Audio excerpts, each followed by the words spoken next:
This story is inspired by real events. Names and locations have been changed to protect privacy. We created this with authorization from affected family to share an important message about love, sacrifice, and heroism. What would you do if you only had seconds to save everything you loved? That's the question that haunts us, isn't it? We imagine ourselves in a crisis and hope we'd be brave. We tell ourselves we'd know what to do. But on a quiet summer evening in the suburbs of Portland, Ohio, a 38-year-old mechanic named Marcus didn't have time to imagine anything. He just acted. In the span of 3 minutes, Marcus Miller made 2 decisions that would define his entire life. The first was instinctive. The second was transcendent. And together, they would teach an entire community what it really means to love. This is the story of a father who ran toward the fire when every rational instinct told him to run away. And if you've ever wondered what true courage actually looks like, if you've ever questioned whether love can be strong enough to overcome fear, then you need to stay with me for this one, because what happens in the next few minutes will change how you see heroism forever. Marcus Miller wasn't famous. He didn't have millions of dollars or a corner office. He worked with his hands, fixing cars at a local garage where he'd been for the last 15 years. His co-workers described him the same way everyone did. Quiet, reliable, the kind of guy who showed up early and left late and never complained. But if you knew Marcus, you knew him through his daughters. Emma and Sophie were 6 years old, twins born 3 minutes apart. Emma was a talkative one, always asking questions, always laughing. Sophie was more reserved, the observer, but when she smiled, it was like the sun breaking through clouds. They were inseparable, the kind of twins who would communicate with just a look, who finished each other's sentences, who thought the world began and ended with their dad. Marcus had been a single father for 2 years. Their mother had moved out of state for work, and while the divorce was amicable, Marcus had made it clear the girls were his priority. Everything else came second. His job was flexible enough to allow him to pick them up from school, help with homework, be there for bedtime stories. He wasn't rich. The house was modest, older, the kind of place that needed constant attention, but it was filled with love in a way that only mattered to the 3 people who lived there. That summer, Marcus had been meaning to get the electrical panel inspected. He'd noticed it was old, had mentioned to a friend at work. He'd added it to his mental to-do list, the kind of thing you promise yourself you'll get around to. But life had a way of pushing those things down the priority list. Scout, their golden retriever, had been part of the family for 4 years. He was gentle, patient, the kind of dog that let 2 6-year-olds use him as a pillow. He slept most nights curled up on the hallway rug, standing guard between the girls' room and the rest of the house. On this particular summer evening, it was just another Tuesday. Nothing special. Nothing that would signal what was about to come. The girls had played in the backyard after dinner. Marcus had made his famous spaghetti, the one thing he could cook without burning. They'd laughed, eaten ice cream, watched a movie together on the couch. By 8:30 p.m., both girls were getting drowsy. Marcus tucked them into bed, kissed their foreheads, whispered the same promise he made every night. "I'll keep you safe." Scout jumped up on the hallway rug, settling into his usual spot. Everything was normal. Everything was safe. Everything was about to change. It happened around 9:15 p.m. Marcus was downstairs, cleaning up from dinner, when he heard it, a sound he wouldn't recognize until much later. The electrical panel in the basement shorting out, sparks igniting the dry insulation behind the walls. By the time he realized something was wrong, the smell of smoke was already filtering through the house. He stood still for a moment, trying to place it. And then, in that terrible second of recognition, he heard it, his daughter screaming, not playing, not pretending. The primal, terrified screaming of children who understood something was very, very wrong. Marcus didn't think. He didn't pause. There was no moment of hesitation, no calculation of risk versus reward. His body simply moved. He sprinted toward the stairs, taking them 3 at a time, already coughing from the smoke that was beginning to fill the upstairs hallway. The fire was spreading faster than should have been possible. The living room below was already an inferno, flames licking up the walls, consuming the furniture, the curtains, everything. Heat radiated through the floor. The smoke was thick, acrid, choking. But Marcus's entire world existed in that hallway. In that moment, he had seconds. He had maybe 60 seconds before those flames reached the second floor. The girl's bedroom was at the end of the hall. Through the smoke, Marcus couldn't see his hand in front of his face. He moved by memory, by instinct, his bare feet burning against the hot floor. The smoke filled his lungs with each breath, his body screaming at him to get out, to turn back, to save himself. He reached the bedroom door and pushed it open. Emma and Sophie were standing at the edge of their bed, frozen in terror, their small bodies silhouetted against the window by the glow of the fire below. The moment they saw their father, they lunged toward him, their voices breaking with panic. "Daddy, Daddy, Daddy." I'm here, he said, his voice steady despite the chaos. "Don't be scared. Daddy's here." He grabbed Emma first, pulling her into his arms. She wrapped her small legs around his waist, her arms locked around his neck.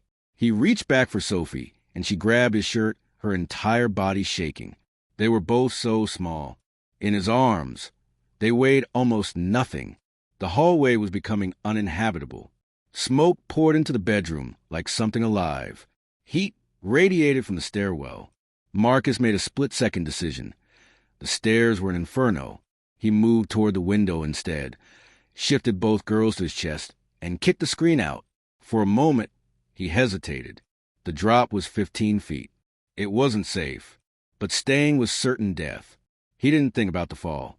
He climbed out onto the roof and carefully lowered himself down, half jumping, half sliding the last 8 feet, while cradling both daughters against his body. His bare feet hit the grass, and he stumbled, caught himself, kept moving. The moment his feet touched the driveway, neighbors were there, hands reaching out, voices shouting. Someone was calling 911. Someone else was wrapping the girls in blankets. Emma and Sophie were safe. They were crying, terrified, their lungs burning from smoke, but they were alive. They were breathing. They were in his arms. Marcus set them down on the grass, checking their faces, their bodies, making sure they were okay. Sophie coughed violently. Emma clung to his leg. His hands were shaking. The crowd that had gathered erupted in cheers. Neighbors were crying. Someone was praising God. A woman was on her phone, describing the scene to the emergency dispatcher. Everyone thought it was over. Everyone thought the heroism was complete. Marcus took a few steps back, still coughing, his entire body burning with the effort of what he'd just done. His clothes were singed. His skin was raw. His lungs felt like they'd been scraped with sandpaper. He'd just pulled his 2 daughters out of burning house. He'd done the impossible. A neighbor wrapped a blanket around his shoulders. Another was checking his burns, asking if he was okay, telling him to sit down, to breathe slowly. That's when he heard it. A bark. Faint, desperate, coming from inside the house. Scout. In the chaos, in the adrenaline, in the focus on saving his daughters, Marcus had forgotten Scout was still inside. The dog who slept on the hallway rug. The dog who was supposed to be his daughter's guardian. For a split second, the rational part of Marcus's brain did the math.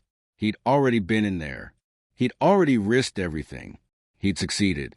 He had his daughters. They were safe. Getting Scout out would mean going back into a fully engulfed structure. It would mean almost certain death. Scout was a dog. Scout was replaceable. His daughters needed him alive. The math was clear. But then Emma tugged on his pants leg. "Daddy, Scout?" Her small voice, trembling with fear and love. Sophie was looking at him with those wide eyes, waiting. Both girls had been asking for the dog for days. Scout had been there every night when they fell asleep, standing guard on that hallway rug. Marcus looked at his daughters. He looked at the burning house. He looked back at his daughters. "I'll be right back," he said. And before anyone could stop him, before he could think about it any longer, before the rational part of his brain could overtake the part of his heart that knew what it had to do, Marcus turned and ran back into the inferno. "No!" someone screamed. "Marcus, no!" But he was already gone, disappearing into the smoke with a calm, clear voice saying only, "Scout's still in there." Time stopped. The neighbors stood frozen, holding Emma and Sophie, watching the flames consume the house. Emergency sirens wailed in the distance, getting closer. The fire was roaring now, completely consuming the first floor, racing toward the second. The smoke was so thick you could barely see the windows. Emma was asking for her daddy. Sophie was crying silently, her little body shaking. 1 minute passed. Then another. Then another. Firefighters arrived, equipment clanging, voices shouting orders. They were suiting up, preparing to enter, but they were still 30 seconds away from being ready. The house was becoming a furnace. The roof was beginning to buckle. 2 minutes. The crowd was silent now, nobody speaking, everyone holding their breath. The only sound was the roar of the fire, the sirens, the voices of emergency personnel, and the desperate crying of 2 6-year-old girls asking for their father. 3 minutes. A firefighter shouted something into his radio. His crew was moving toward the entrance, equipment in hand. But 3 minutes in a burning building is an eternity. It's too long. Everyone knew it. The heat was so intense that people had to step back. The fire was consuming everything. The house that had been filled with laughter and love and spaghetti dinners was becoming ash. And somewhere inside it, Marcus was running out of time. Then movement. Firefighters emerged from the smoke, their thermal imaging showing them the way through the hellscape below. They found him in the hallway, moving toward them, his body barely conscious from smoke inhalation and severe burns. But his arms were protecting something. Scout, the golden retriever, limp but breathing, cradled against Marcus's chest. Even as his body was being consumed by heat and smoke, even as he was losing consciousness, Marcus was shielding the dog from further harm. The firefighters didn't hesitate. They moved toward him, scooped him up carefully, and began moving toward the exit. One firefighter carried Marcus. Another carried Scout. They emerged from the smoke, like ghosts materializing from another world. The crowd erupted. Relief and horror mixed together. Medical personnel rushed forward, placing oxygen masks over Marcus's face, laying him on a stretcher. Scout was gently placed on another stretcher, veterinary assistants already called. Emma and Sophie saw their father. They tried to run toward him, but neighbors held them back. Marcus's eyes were closed. His body was severely burned. But as they were loading him into the ambulance, his lips moved, and through the oxygen mask came a whispered question. "The girls?" "Scout, they're okay," a firefighter said. "You got them. You got them all out." The hospital called it the worst case they'd seen all year. Marcus had third-degree burns across 40% of his body. His lungs were severely damaged from smoke inhalation. His blood work showed levels of carbon monoxide that should have been incompatible with life. Doctors did everything they could. They performed surgery. They managed his pain. They tried to fight an infection that developed on the second day. Emma and Sophie were treated and released within hours. Minor smoke inhalation, some singed hair, psychological trauma that would require time and love to heal. But physically, they were okay. Scout recovered fully. His resilience remarkable. He would spend weeks at the veterinary clinic, but he would go home. The community gathered outside the hospital. Candles were lit. Flowers accumulated in massive piles. News crews arrived, sensing the magnitude of the story. A father, twin daughters, a beloved dog. One man's choice to run toward the fire instead of away. By the morning of the third day, as dawn broke over Portland, Marcus Miller's heart stopped beating. The community woke up to the news like a shared wound. A man they'd never heard of, a quiet mechanic who went to work and loved his daughters, had become a symbol of something larger than himself. Emma and Sophie had to learn that their father wasn't coming home, that the person who had promised to keep them safe had loved them so much that he couldn't stop, not even to save himself. The story spread like the fire itself, but in a different way. National news outlets picked it up. Father dies saving family and pet from house fire. Local news became national news, became an international conversation about what love actually means. Thousands of people watched the security footage from a neighbor's camera. Marcus emerging from the smoke with both daughters, then turning back into the inferno. The fire department used his story in their training. Not just about technique or safety protocols, but about the human element, about what it means to act without hesitation.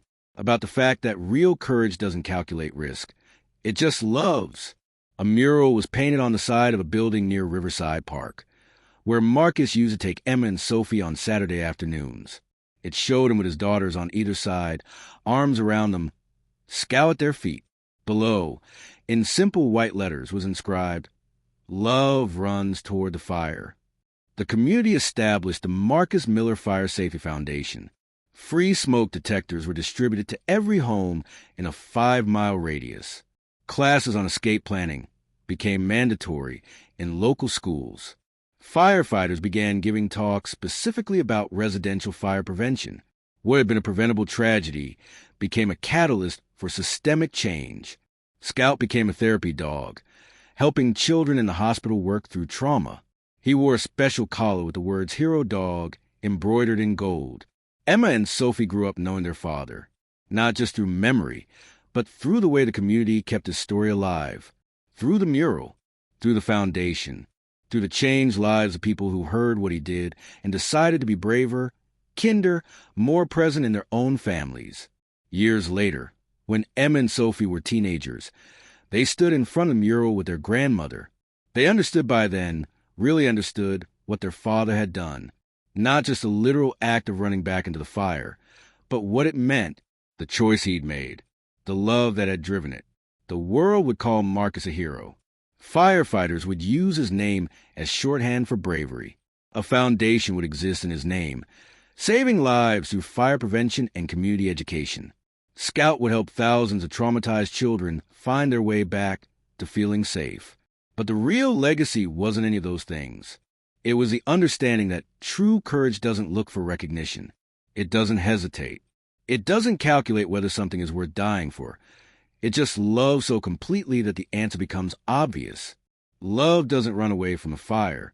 Love runs toward it. If this story moved you, if it made you think about what matters, if it made you want to be braver or kinder or more present with the people you love, then please like this video.